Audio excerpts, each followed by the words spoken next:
it. And joining me now is Democratic Congresswoman from Pennsylvania, Madeleine Dean.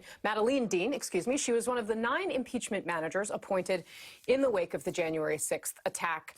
Congresswoman, thank you so much for being here. I just want to start with the reaction here. John Katko, a Republican, negotiated this with Democrat Benny Thompson. This agreement was announced with much fanfare, and now we have the top Republican who was involved on that day in conversations with the then President of the United States saying that he doesn't support it. What's your reaction? Well, I was listening to your last reporting, and I want to echo the sentiments of the gentleman you were interviewing. Sunlight is the best disinfectant, and that's true for the January 6th events. I'm very puzzled by Leader McCarthy's now reversal and opposition to the commission.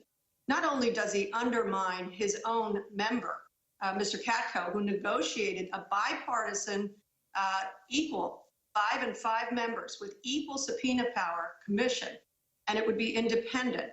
I wonder what Mr. McCarthy is afraid of. Is he afraid of subpoenas? Is he afraid of the truth? His opposition is troubling evidence that he's putting his self-interest, which is strangely tethered to Trump interest, above country, above duty, above the truth, above his own oath.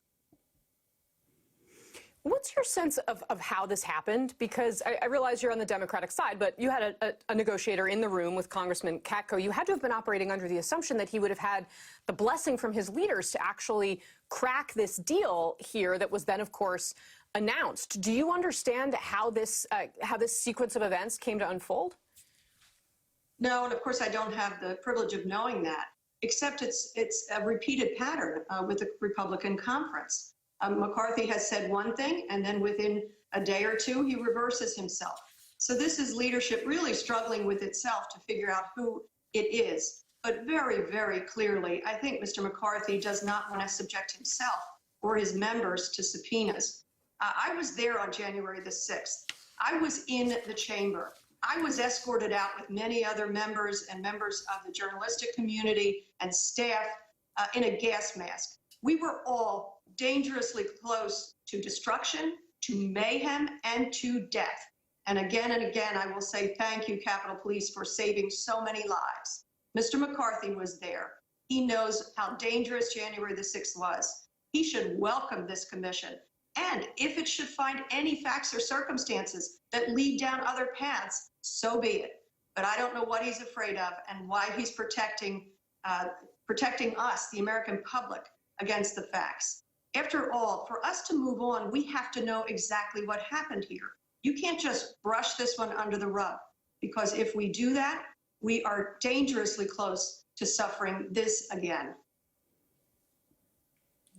I mean, I've covered politics for a long time. I understand when people have political motivations and why they do things for those reasons. I've also covered the Hill for a long time, though, and the one thing that really strikes me about this is Congress historically has been protective of itself against presidents, sometimes even in fights with the courts. They protect their own prerogatives, at least historically. I mean, what does it say to you that the institution now can't even seem to figure out a way to protect itself in the future, can't even find a way to hold accountable people who attacked your very offices, your very building, that politics has gotten to the point where Congress can't even function in this most basic of ways?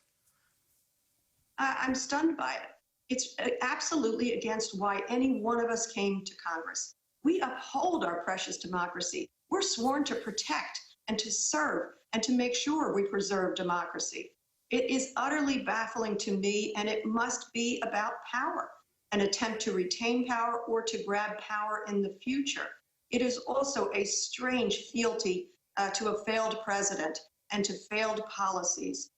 It's a cultish behavior that I think is in a downward spiral. I do appreciate leaders on the Republican side like Liz Cheney, who has no fear about saying the truth. I don't know why Mr. McCarthy is afraid to speak the truth and to say the truth, and why he would undermine his own member, more importantly, our own democracy, by saying now he's opposed to the commission.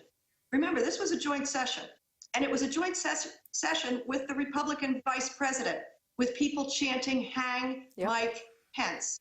Does Leader McCarthy forget those words? The folks who came into the Capitol that day would have killed any one of us. They would not have checked my registration.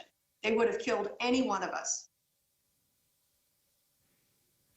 Well, and I mean, to your point, I mean, I think it's important to underscore here that the former president, Donald Trump, is now attacking in statements Vice President Mike Pence, his vice president when he was in office, who, as you say, wrote that letter ahead of this joint session and said in a straightforward way, look, my duty is to certify this election. Congresswoman, what is if this bipartisan commission plan falls apart, if it becomes clear that it's never going to become law, are there any alternatives for Democrats to move forward with, or ideally Democrats and perhaps the few Republicans that have said that this is necessary, Liz Cheney, John Katko among them? What other alternatives are there to a special commission that could still be possible? I don't know. Again, I guess I go with the idea of sunlight. So that if for some reason this legislation does not move forward, I hope leadership both on our side of the aisle and on the Republican side of the aisle, not Mr. McCarthy, obviously, he's failing to lead, will demand that we have a commission and make sure that we know what happened here.